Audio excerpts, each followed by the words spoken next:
Hi hello everybody Sumukha e ಸೊಲ್ಯೂಷನ್ಸ್ಗೆ ತಮ್ಮೆಲ್ಲರಿಗೂ ಹಾರ್ದಿಕ ಸ್ವಾಗತ. ಇದು 16th ಮತ್ತು 17th ನವೆಂಬರ್ 2021ಗೆ ಸಂಬಂಧಿಸಿದ ಡೈಲಿ ನ್ಯೂಸ್ ಪೇಪರ್ ಅನಾಲಿಸಿಸ್ ಮತ್ತು MCQs. ಆ್ಯಂಡ್ ಫ್ರೆಂಡ್ಸ್, ನಿಮಗೆ ನಮ್ಮ ಈ ವಿಡಿಯೋ ಇಷ್ಟ ಆದರೆ ಖಂಡಿತ ಸುಮುಖ ಇ ಸೊಲ್ಯೂಷನ್ಸ್ಗೆ ಸಬ್ಸ್ಕ್ರೈಬ್ ಮಾಡಿ. ಹಾಗೆಯೇ ಈ ವಿಡಿಯೋಗೆ ಸಂಬಂಧಿಸಿದ PPT ಅಥವಾ PDF ಬೇಕಾಗಿದ್ದರೆ you can also have an access to ಆ blogspot and Telegram channel. ಇಷ್ಟು ಹೇಳ್ತಾ I think it is time to start the session. Questions for the day, that is of 15th November 2021. So, kaleda session na questions higittu. Recently, which country has faced sanctions from America for importing S-400 defense systems from Russia? So, ಕಾಟ್ಸಾ ಕಾಯ್ದೆಗೆ ಅನುಗುಣವಾಗಿ ಈ ಕೆಳಕಂಡ ಯಾವ ದೇಶವನ್ನು ಅಮೆರಿಕವು ರಷ್ಯಾದಿಂದ S-400 ರಕ್ಷಣಾ ವ್ಯವಸ್ಥೆಯನ್ನು ಆಮದು ಮಾಡಿಕೊಂಡ ನಂತರ ಆ ದೇಶಕ್ಕೆ ಅಮೆರಿಕವು ನಿರ್ಬಂಧವನ್ನು ಎದುರಿಸಿದೆ. So here the right answer is Turkey. ಹಾಗೂ ಹೆಚ್ಚಿನ ಸ್ಟೂಡೆಂಟ್ಸ್ಗಳು ಇದಕ್ಕೆ ಕರೆಕ್ಟ್ ಆನ್ಸರ್ ಅನ್ನು ಕೊಟ್ಟಿದ್ದಾರೆ. We are very happy with your performance. ಅದೇ ರೀತಿ Arctic research base of India is located in which country ಅಂತ ನಾವು ಕೇಳಿದ್ವು. ಭಾರತದ ಆರ್ಕ್ಟಿಕ್ ಸಂಶೋಧನಾ ನೆಲೆಯು ಯಾವ ದೇಶದಲ್ಲಿದೆ? So definitely the right answer is Spitsbergen Svalbard which is in Norway. Okay, so the research station ಹೆಸರು ಹಿಮಾದ್ರಿ ಅಂತ ಹೇಳಿಬಿಟ್ಟು, but it is located, now located in which country ಅಂತ ಕೇಳಿದ್ದೇವೆ. So here the right answer will be Norway. Now we shall start our session for today. Which are the two main varieties of coffee that are grown in India? ಭಾರತದಲ್ಲಿ ಬೆಳೆಯುವ ಎರಡು ಪ್ರಮುಖ coffee ಪ್ರಭೇದಗಳು ಯಾವುವು? So ಇಲ್ಲಿ correct ಉತ್ತರ option B, that is arabica and robusta. So ನಿಮ್ಗೆ ಅನ್ಸ್ಬೋದು ಈ ಪ್ರಶ್ನೆ ಕಾಫಿಯ ವೆರೈಟಿಯ ಬಗ್ಗೆ ಮೇಡಮ್ ಯಾಕೆ ಈ ತರ ಪ್ರಶ್ನೆ ಇವತ್ತು ಹಾಕಿದ್ದಾರೆ ಅಂತ ಹೇಳ್ಬಿಟ್ಟು. Definitely there is a news item here. The news item is Hindu news ಪತ್ರಿಕೆಯಲ್ಲಿ ಬಂದಂತ ಒಂದು ವಿಷಯ. ಏನಂತ ಹೇಳಿದ್ರೆ, India's arabica coffee production will drop by 30% and robusta by 20% this harvest season ending January on account of excessive rainfall, plant damage, bean splitting and berry dropping as per the data provided by the planters community. So coffee ಪ್ಲಾಂಟರ್ಸ್ಗೆ ಸಂಬಂಧಿಸಿದ ಕಮ್ಯುನಿಟಿಯ ಆ ಒಂದು ದತ್ತಾಂಶದ ಪ್ರಕಾರ ಈ robusta ಮತ್ತು arabica coffee ತಳಿಗಳು ಏನು ನಮ್ಮ ಆ ವೆರೈಟಿಗಳು ನಮ್ಮ ದೇಶದಲ್ಲಿ ಹೆಚ್ಚಾಗಿ ಏನು ಬೆಳೀತಾರೆ, ಸೊ ಅದರ ಹಾರ್ವೆಸ್ಟ್ ಸೀಸನ್ ಏನು ಜನವರಿಯಲ್ಲಿ ಎಂಡ್ ಆಗ್ತದೆ. ಸೊ ಆ ಸಂದರ್ಭದಲ್ಲಿ ಈ ಅನಿಯಮಿತ ಮಳೆಯಿಂದಾಗಿ ಹಾಗೂ ಈ ಎಲ್ಲ ಒಂದು ರೀತಿಯ ಪ್ರತಿಕೂಲ ಹವಾಮಾನಕ್ಕೆ ಸಂಬಂಧಿಸಿದಾಗೆ ಏನಾಗಿದೆ ಅಂತ ಹೇಳಿದ್ರೆ ಆ ಪ್ರೊಡಕ್ಷನ್ ಇದೆಯಲ್ಲ ಅದು ಕಡಿಮೆ ಆಗಿದೆ. ಕಾಫಿ ಪ್ರೊಡಕ್ಷನ್ ಡೆಫಿನೆಟ್ಲಿ ಕಡಿಮೆ ಆಗ್ತದೆ. ಯಾಕಿಂದ ಪ್ರೊಡಕ್ಷನ್ ಕಡಿಮೆ ಆಗ್ತದೆ ಅಂತ ಹೇಳಿದ್ರೆ ಆ ಕಾಫಿ ಬೀನ್ ಇದೆಯಲ್ಲ ಅದು ಸ್ಪ್ಲಿಟ್ ಆಗುವಂಥದ್ದು, ಅಥವಾ ಕಾಫಿ ಆ ಬೀಜಗಳು ಇದೆಯಲ್ಲ ಆ ಬೆರಿ ಅಂತ ನಾವೇನ್ ಹೇಳ್ತೇವೆ ಆ ಹಣ್ಣು ಅದು ಇದ್ದಕ್ಕಿದ್ದಾಗೆ ಅಥವಾ ಸರಿಯಾದ ರೀತಿಯಲ್ಲಿ ರೈಪ್ ಆಗದೆ ಅದು ಕೆಳಗೆ ಬೀಳುವಂಥದ್ದು. ಸೊ ಪ್ಲಾಂಟ್ ಡ್ಯಾಮೇಜ್ ಆಗುವಂಥದ್ದು, ಕಾಫಿ ಗಿಡಗಳೇ ಡ್ಯಾಮೇಜ್ ಆಗುವಂಥದ್ದು. ಸೊ ಈ ರೀತಿಯ ಸಂದರ್ಭಗಳಿಂದಾಗಿ ಈ ಕಾಫಿ ಪ್ರೊಡಕ್ಷನ್ ಡೆಫಿನೆಟ್ಲಿ ಈ ವರ್ಷ ಡ್ರಾಪ್ ಆಗ್ತದೆ ಅಂತ ಹೇಳಿಬಿಟ್ಟು ಹಿಂದೂ ನ್ಯೂಸ್ ಪತ್ರಿಕೆಯಲ್ಲಿ ಕೊಟ್ಟಿರುವ ಕಾರಣ ಈ ಎರಡು ಅಂಶಗಳನ್ನು ನಾವು ಅದಕ್ಕೋಸ್ಕರ ಈ ಕಾಫಿ ವೆರೈಟಿಯ ಬಗ್ಗೆ ನಾವು ಈ ಪ್ರಶ್ನೆಯನ್ನು ಹಾಕೊಂಡಿದ್ದೇವೆ. So the answer is arabica and robusta. So ಇಂಡಿಯಾದಲ್ಲಿ coffee is cultivated in about 4.54 lakh hectares by 3.66 lakh coffee farmers, of which 98% are small farmers. And coffee cultivation basically is in South India, where Karnatakadalli 54% of coffee production or coffee plantation we can see, followed by Kerala and Tamil Nadu. So basically most of it is in southern India. ಎರಡನೇ ಪ್ರಶ್ನೆ ಹೀಗಿದೆ, a very important ಪ್ರಶ್ನೆ or a question. In commemoration of whose birth anniversary Kartarpur Sahib Corridor was opened for pilgrims in 2019? ಯಾರ ಜನ್ಮ ವಾರ್ಷಿಕೋತ್ಸವದ ಸ್ಮರಣಾರ್ಥ Kartarpur Sahib corridor ಅನ್ನು 2019ರಲ್ಲಿ ಯಾತ್ರಾರ್ಥಿಗಳಿಗಾಗಿ ತೆರೆಯಲಾಯಿತು. So here the right answer is option A, that is Guru Nanak Dev. So Guru Nanak ಅಂತ ಹೇಳಿದ್ರೆ ಸಿಖ್ ಧರ್ಮದ ಸಂಸ್ಥಾಪಕರಿವರು. ಸೊ ಇವರ ಒಂದು ಬರ್ತ್ ಆನಿವರ್ಸರಿ ಪ್ರಯುಕ್ತ ಈ ಕರ್ತಾರ್ಪುರ್ ಸಾಹಿಬ್ ಕಾರಿಡಾರ್ ಅನ್ನು ಯಾತ್ರಾರ್ಥಿಗಳಿಗಾಗಿ 2019ರಲ್ಲಿ ಅದನ್ನು ಓಪನ್ ಮಾಡಲಾಯಿತು. ಸೊ ಏನಿದು ಕರ್ತಾರ್ಪುರ್ ಕಾರಿಡಾರ್ ಅಂತ ಹೇಳಿ ಫಸ್ಟ್ ನಾವು ತಿಳ್ಕೊಂಡ್ಬಿಡುವ. So the Kartarpur corridor connects the Darbar Sahib Gurdwara in Narowal district of Pakistan with the Dera Baba Nanak Shrine in the Gurdaspur district in India's Punjab province. So ಈ ಎರಡು ಗುರುದ್ವಾರಗಳು ಸಿಂಪಲ್ ಆಗಿ ಹೇಳಬೇಕಂತ ಹೇಳಿದ್ರೆ ಪಾಕಿಸ್ತಾನದ ನರೋವಲ್ ಜಿಲ್ಲೆಯಲ್ಲಿರುವಂತಹ ಈ ಒಂದು ದರ್ಬಾರ್ ಸಾಹಿಬ್ ಗುರುದ್ವಾರ ಮತ್ತು ನಮ್ಮ ಭಾರತದ ಪಂಜಾಬ್ ಪ್ರಾಂತ್ಯದಲ್ಲಿರುವಂತಹ ಈ ದೇರಾ ಬಾಬಾ ನಾನಕ್ ಶ್ರೈನ್ ನ ಕನೆಕ್ಟ್ ಮಾಡುವಂತಹ ಒಂದು ಕಾರಿಡಾರ್ ನ ಹೆಸರೇ ಕರ್ತಾರ್ಪುರ್ ಕಾರಿಡಾರ್. ಸೊ ನಿಮ್ಗೆ ಗೊತ್ತಿರುವ ಹಾಗೆ ಈ ಅಗ್ರಿಮೆಂಟ್ ಅನ್ವಯ, ಓಕೆ, ಸೊ ಈ ಒಂದು ಕರ್ತಾರ್ಪುರ್ ಕಾರಿಡಾರ್ಗೆ ಸಂಬಂಧಿಸಿದ ಒಂದು ಅಗ್ರಿಮೆಂಟ್ನ ಅನ್ವಯ ಭಾರತೀಯ ಒಂದು ಯಾತ್ರಾರ್ಥಿಗಳಿಗೆ ಈ ಒಂದು ಕರ್ತಾರ್ಪುರ್ ಕಾರಿಡಾರ್ನ ಮೂಲಕ ಪಾಕಿಸ್ತಾನದಲ್ಲಿರುವಂತಹ ಈ ಒಂದು ಗುರುದ್ವಾರಕ್ಕೆ ವೀಸಾ ಫ್ರೀ ಮೂವ್ಮೆಂಟ್ ಅನ್ನು, ವೀಸಾ ಇಲ್ಲದ ಒಂದು ಚಲಾವಣೆಯನ್ನು ಅಥವಾ ಮೂವ್ಮೆಂಟ್ಗೆ ಒಂದು ಅನುಮತಿಯನ್ನು, ಪರ್ಮಿಟ್ ಅವರಿಗೆ ಸಿಕ್ಕಿರುವಂಥದ್ದು.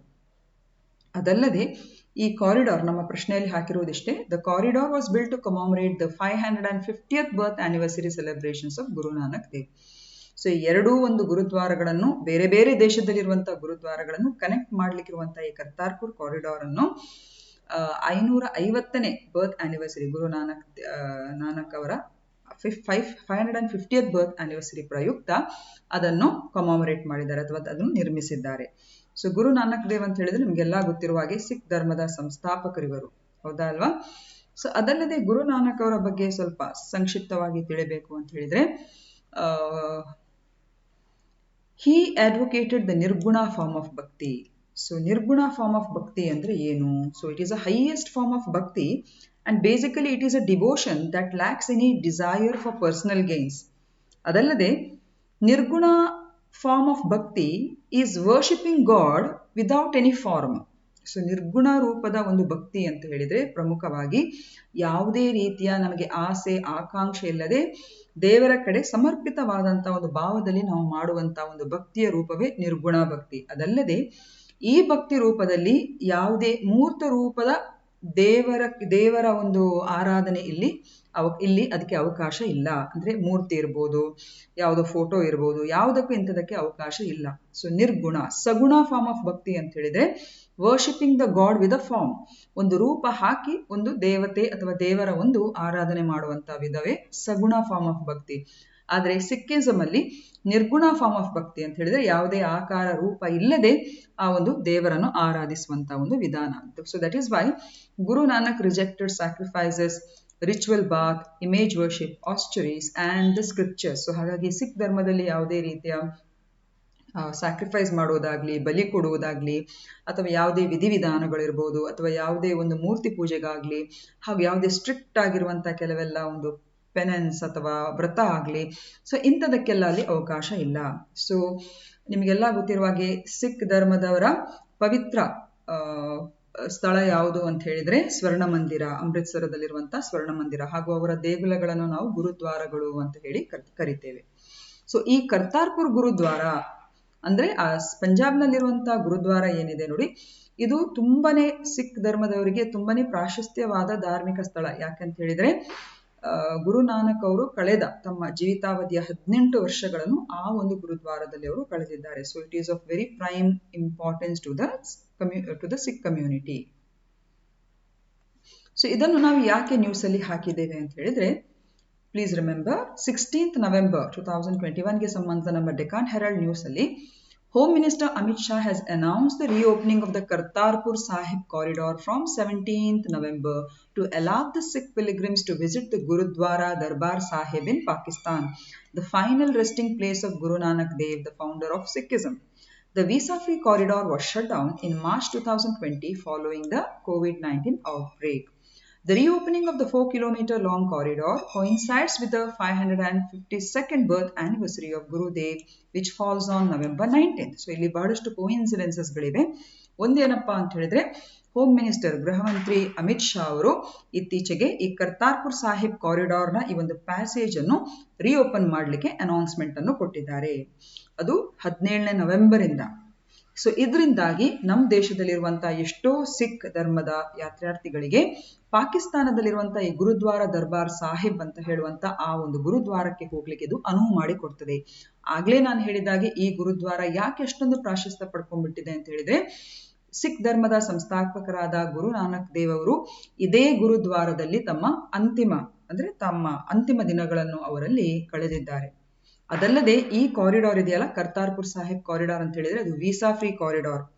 ಆ ಒಂದು ಗುರುದ್ವಾರಕ್ಕೆ ಹೋಗಿ ಬರ್ಲಿಕ್ಕೆ ನಮ್ಗೆ ಅದು ಪಾಕಿಸ್ತಾನ ನಮ್ಮ ನೆರೆ ದೇಶ ಆದ್ರೂ ಕೂಡ ಅದಕ್ಕೆ ಸಪರೇಟ್ ಆಗಿ ಯಾವುದೇ ವೀಸಾದ ಫಾರ್ಮ್ಯಾಲಿಟಿ ಇಲ್ಲದೆ ಇರುವುದು ಇದರ ಇನ್ನೊಂದು ವಿಶೇಷ. ಈ ಕಾರಿಡಾರ್ ಅನ್ನು ಕಳೆದ ಮಾರ್ಚ್ 2020 ಅದನ್ನು ಶಟ್ ಡೌನ್ ಮಾಡಿದ್ರು, ಯಾಕಂದ್ರೆ COVID-19 ಔಟ್ಬ್ರೇಕ್ ಇಂದಾಗಿ. ಆದ್ರೆ ಇತ್ತೀಚೆಗೆ ಅಂದ್ರೆ 17ನೇ ನವೆಂಬರ್ ನಿನ್ನೆ ಅದನ್ನು ಪುನಃ ರೀಓಪನ್ ಮಾಡಿದ್ದಾರೆ.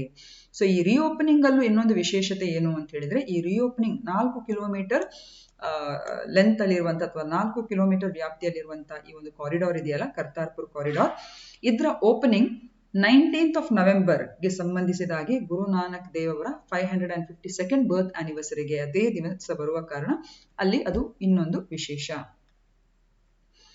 ಮೂರನೇ ಪ್ರಶ್ನೆ ನೋಡಿ, ವಿಶ್ವಸಂಸ್ಥೆಯ ವಿಶ್ವ ಪ್ರವಾಸೋದ್ಯಮ ಸಂಸ್ಥೆ, that is United Nations World Tourism Organization, ಇದು ಯಾವ ಗ್ರಾಮವನ್ನು ವಿಶ್ವದ ಅತ್ಯುತ್ತಮ ಪ್ರವಾಸೋದ್ಯಮ ಗ್ರಾಮಗಳಲ್ಲಿ ಒಂದಾಗಿ ಆಯ್ಕೆ ಮಾಡಿದೆ? Another very important question. Which village has been selected as one of the best tourism villages in the world by the United Nations World Tourism Organizations?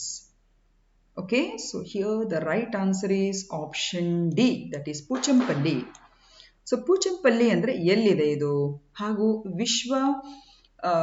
ವಿಶ್ವದ ಅತ್ಯುತ್ತಮ ಪ್ರವಾಸೋದ್ಯಮ ಗ್ರಾಮಗಳಲ್ಲಿ ಇದು ಹೇಗೆ ಆಯ್ಕೆ ಮಾಡಿದ್ದಾರೆ? So let us see. So ಇದು press information bureau ಅಲ್ಲಿ ಬಂದಿರುವಂತ ವಿಶೇಷ ಸುದ್ದಿ. ಓಕೆ, ಸೊ ಪೂಚಂಪಲ್ಲಿ ಅಂತ ಹೇಳಿದ್ರೆ ಹೆಚ್ಚಾಗಿ ಮಹಿಳೆಯರಿಗೂ ಗೊತ್ತಿರ್ತದೆ. ಪೂಚಂಪಲ್ಲಿ ಸಾರಿ ಅಂತ ಹೇಳಿದ್ರೆ ನಾವು ಕರ್ನಾಟಕದವರು ಹೇಗೆ ಮೈಸೂರು ಸಿಲ್ಕ್ ಸಾರಿ ಬಗ್ಗೆ ತುಂಬಾ ಒಂದು ಆಸೆ ಪಡ್ಕೊಳ್ತೇವೆ ಅಥವಾ ತುಂಬಾ ಇಷ್ಟ ಪಡ್ಕೊಳ್ತೇವೆ, ಸೊ ಅದೇ ರೀತಿ ಪೂಚಂಪಲ್ಲಿ ಸಾರಿ ಹೆಚ್ಚಿನ ಮಹಿಳೆಯರಲ್ಲಿ ಇರುವಂತಹ ಒಂದು ಅಂದ್ರೆ it is a sari which always they would like to see it in their wardrobe or like to wear it. ಅದಕ್ಕೆ ಅದರದೇ ಆದ ಒಂದು ಸ್ಟ್ಯಾಂಡರ್ಡ್ ಇದೆ. ಸೊ ಈ ಪೂಚಂಪಲ್ಲಿ ಸಾರಿ ಇದೆಯಲ್ಲ, ಅಥವಾ ಪೂಚಂಪಲ್ಲಿ ಅಂತ ಹೇಳುವಂತ ಗ್ರಾಮದ ಒಂದು ಉತ್ಪನ್ನ ಅದು. And it is a village. Basically Pochampally ಅಂತ ಹೇಳಿದ್ರೆ it is a village with crafts, reforms and historical significance in Telangana. So ತೆಲಂಗಾಣದಲ್ಲಿರುವಂತ ಈ ಒಂದು ಕ್ರಾಫ್ಟ್ಗಳಿಗೆ, ಕರಕುಶಲತೆಗೆ ಮತ್ತು ಬಹಳಷ್ಟು ಐತಿಹಾಸಿಕ ಹಿನ್ನೆಲೆ ಇರುವಂತಹ ಇದೊಂದು ಗ್ರಾಮ. ಇದು ತೆಲಂಗಾಣದಲ್ಲಿರುವಂತಹ ಗ್ರಾಮ, ಅದರ ಹೆಸರೇ ಪೂಚಂಪಲ್ಲಿ. ಹಾಗೂ ಈ ಗ್ರಾಮವನ್ನು ವಿಶ್ವದಲ್ಲಿ ವಿಶ್ವಸಂಸ್ಥೆಯ ಟೂರಿಸಂ ಆರ್ಗನೈಸೇಷನ್ ಅವರು one of the best tourism villages ಅಂತ ಹೇಳುವಂತ ಒಂದು ಪಟ್ಟಿಯಲ್ಲಿ ಅದನ್ನು ಸೇರಿಸಿಬಿಟ್ಟಿದ್ದಾರೆ. ಸೊ ಪೂಚಂಪಲ್ಲಿ ವಿಲೇಜ್ ಅಂತ ಹೇಳಿದ್ರೆ ಇದು ಹೈದರಾಬಾದ್ನಿಂದ 50 ಕಿಲೋಮೀಟರ್ ಪೂರ್ವಕ್ಕಿರುವಂತಹ ಒಂದು ಹಳ್ಳಿ.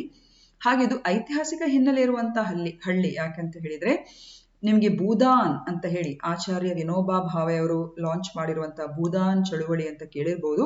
ಅದು ಇದೇ ಗ್ರಾಮದಲ್ಲಿ 18ನೇ ಏಪ್ರಿಲ್ 1951ರಲ್ಲಿ ಲಾಂಚ್ ಆದಂತ ಐತಿಹಾಸಿಕ ಹಿನ್ನೆಲೆ ಇರುವಂತಹ ಒಂದು ಗ್ರಾಮ ಅದು. ಅದಲ್ಲದೆ this village is also very famous for the silk saris which are woven through a unique style called as ikat.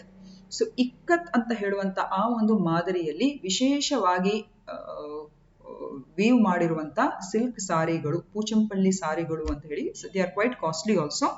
So ಆ ಹ್ಯಾಂಡ್ ವೋವನ್ ಸಾರೀಸ್ ಗಳಿದೆಯಲ್ಲ, ಅದಕ್ಕೆ ಪೂಚಂಪಲ್ಲಿ ಸಾರೀಸ್ ಅಂತ ಹೇಳುವಂಥದ್ದು, ಇಕ್ಕಟ್ ಸಾರೀಸ್ ಅಂತ ಕೂಡ ಅದನ್ನು ಕರೀತಾರೆ, which is popularly called as Pochampally ikat. So ಇದಕ್ಕೆ GI ಟ್ಯಾಗ್ ಕೂಡ 2004ರಲ್ಲಿ ಲಭಿಸಿದೆ.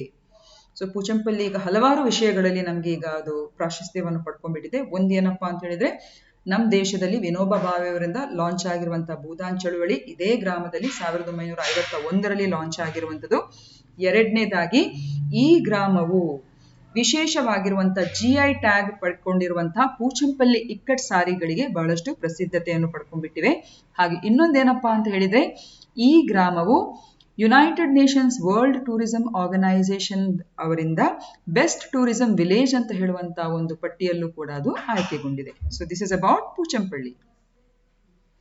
4ನೇ ಪ್ರಶ್ನೆ, ಯಾರ ಅಧ್ಯಕ್ಷತೆಯಲ್ಲಿ ಅಂತಾರಾಷ್ಟ್ರೀಯ ಹಣಕಾಸು ಸೇವಾ ಕೇಂದ್ರ ವಿಮಾ ಸಮಿತಿಯನ್ನು ರಚಿಸಿದ್ದಾರೆ? Under whose chairmanship the International Financial Services Centre IFSC has constituted an insurance committee. So here the right answer is option C, that is GN Bajpai. This is the right answer. So idu kuda press information bureau alli bandiruvanta vishaya. The International Financial Services Center Authority, with an objective to develop the financial products and services, has constituted an insurance committee under the chairmanship of Mr. GN Bajpai, former chairman LIC and SEBI. ಈಗ 5th, a very important question.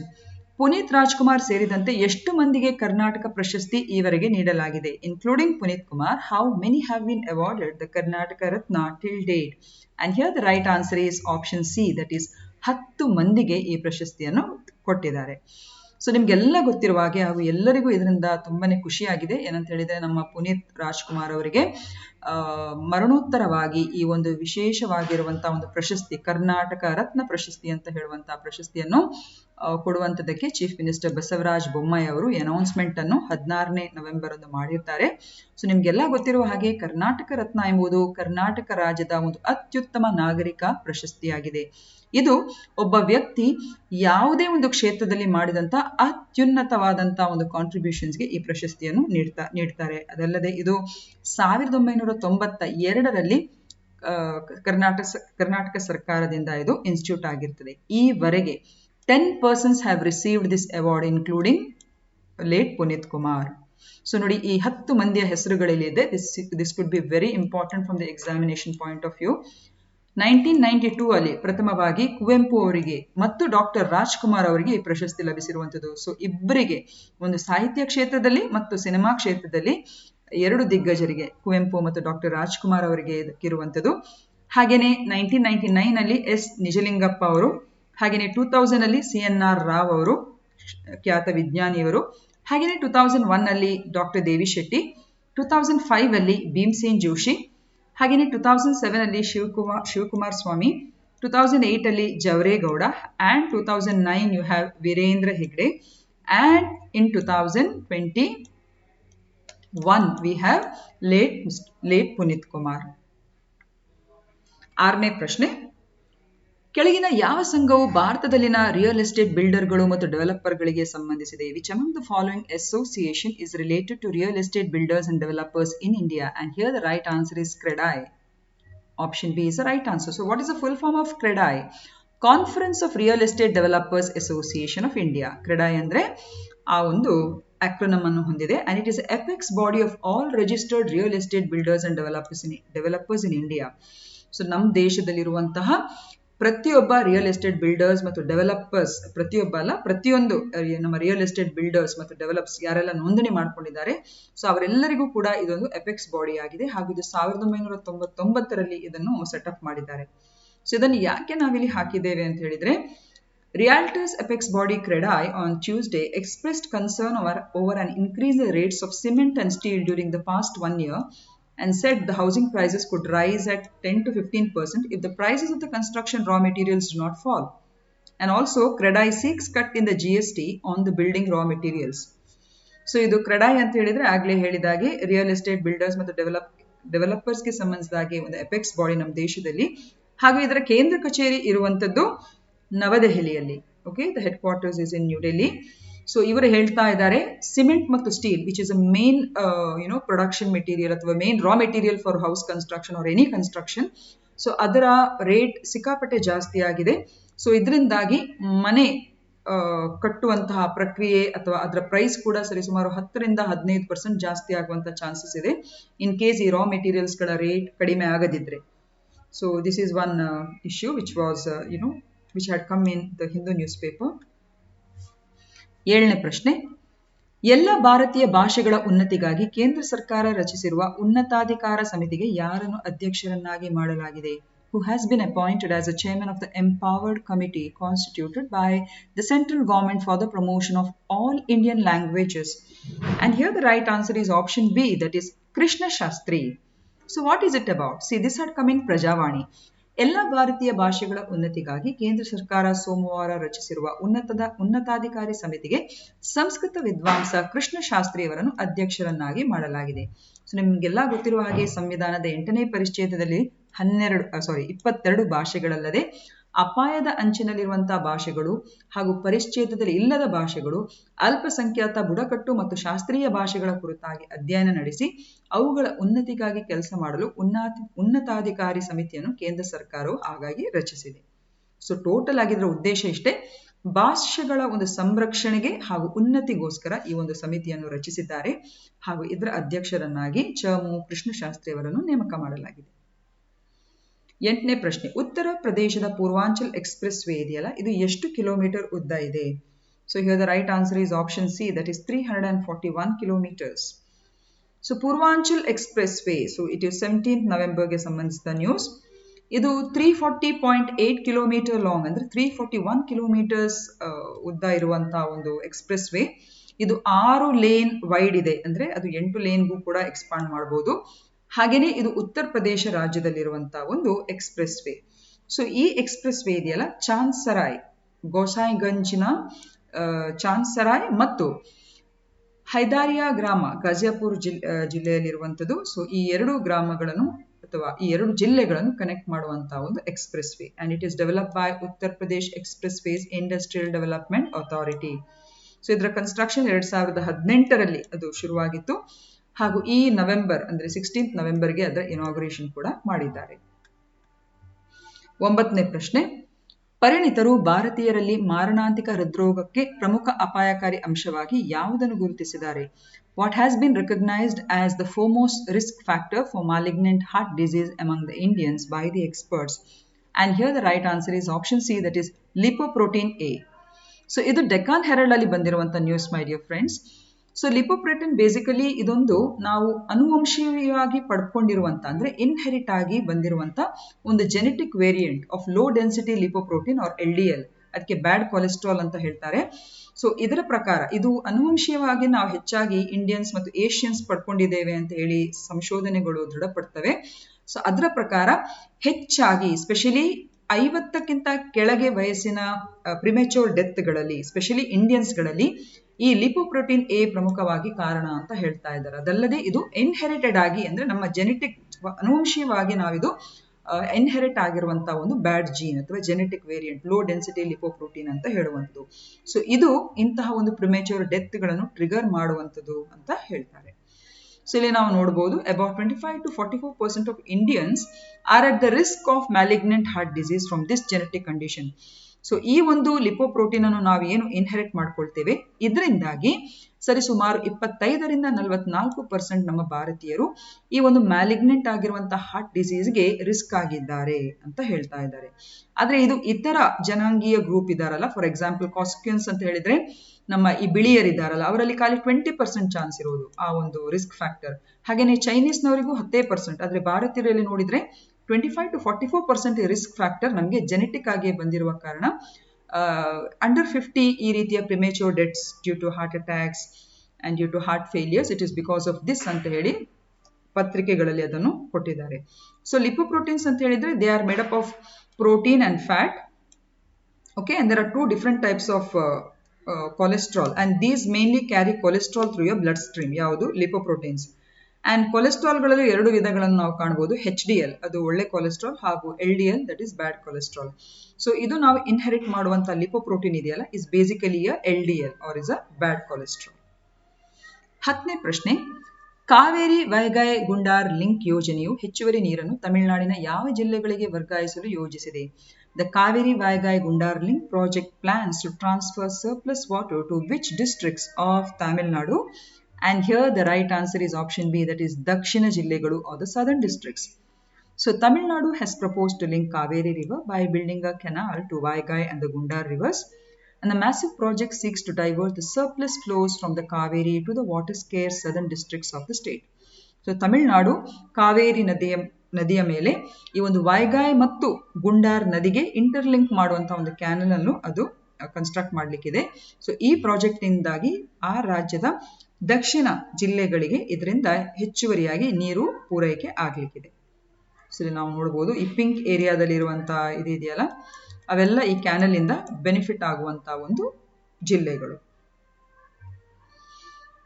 So supreme court, ಇದನ್ನು ನಾವು ಯಾಕೆ news ಅಲ್ಲಿ ಹಾಕಿದ್ದೇವೆ ಅಂತ ಹೇಳಿದ್ರೆ, the Supreme Court on Monday has issued notices to Tamil Nadu and Puducherry seeking replies in 6 weeks in connection with the proposed linking of Kaveri Vaigai Gundar link project. Karnataka has filed a suit opposing the river link project planned by Tamil Nadu for transferring excess or surplus water of 45 TMCFT annually. So supreme court ಈ ಎರಡು ತಮಿಳುನಾಡು ಮತ್ತು ಪುದುಚೇರಿಯಿಂದ ಒಂದು ರೀತಿ reply ಅನ್ನು ಕೇಳಿದೆ, ಮಾಹಿತಿಯನ್ನು ಕೇಳಿದೆ. ಯಾಕಂದ್ರೆ ಕರ್ನಾಟಕ ಕೂಡ ಈ ಒಂದು ರಿವರ್ ಲಿಂಕ್ ಪ್ರಾಜೆಕ್ಟ್ ಗೆ ಸಂಬಂಧಿಸಿದ ಹಾಗೆ ಒಂದು it has filed a suit. So ಅದಕ್ಕೆ ಎಕ್ಸ್ಪ್ಲನೇಷನ್ ಆಗಿ ಈ ತಮಿಳುನಾಡು ಮತ್ತು ಪುದುಚೇರಿಯಿಂದ ಸುಪ್ರೀಂ ಕೋರ್ಟ್ ಅವರಿಂದ ಮಾಹಿತಿಯನ್ನು ಕೇಳಿದೆ. ಸೊ ಇದು ಇವತ್ತಿನ ಇಷ್ಟು ಪ್ರಶ್ನೆಗಳು. ಹಾಗೇನೆ ಇವತ್ತಿನ ವಿಡಿಯೋಗೆ ಸಂಬಂಧಿಸಿದ ಹಾಗೆ 2 ಪ್ರಶ್ನೆಗಳನ್ನು ವಿದೌಟ್ ಆಪ್ಷನ್ಸ್ ಹಾಕೊಂಡಿದ್ದೇವೆ. Please go through the questions and also you can give your answers in the comment box. So questions ಹೀಗಿದೆ. From which place Bhudan movement was started by Vinoba Bhave? Vinoba Bhave ಅವರು ಭೂದಾನ್ ಚಳುವಳಿಯನ್ನು ಯಾವ ಸ್ಥಳದಲ್ಲಿ ಪ್ರಾರಂಭಿಸಿದರು? ಎರಡನೇ ಪ್ರಶ್ನೆ, in which year doctor Rajkumar was awarded the Karnataka Ratna? ಯಾವ ವರ್ಷದಲ್ಲಿ ಡಾಕ್ಟರ್ ರಾಜ್ಕುಮಾರ್ ಅವರಿಗೆ ಕರ್ನಾಟಕ ರತ್ನ ಪ್ರಶಸ್ತಿಯನ್ನು ನೀಡಲಾಯಿತು? ಸೊ ಪ್ರಶ್ನೆಗಳಿಗೆ ಉತ್ತರ ಕೊಟ್ಟು ಡೆಫಿನೆಟ್ ಆಗಿ ಇನ್ನಷ್ಟು ಹೆಚ್ಚಿನ ಮಾಹಿತಿಯೊಂದಿಗೆ ನಾಳೆ ಸಿಗುವ ಅಂತ ಹೇಳ್ತಾ I will end this session. Have a nice day, take care.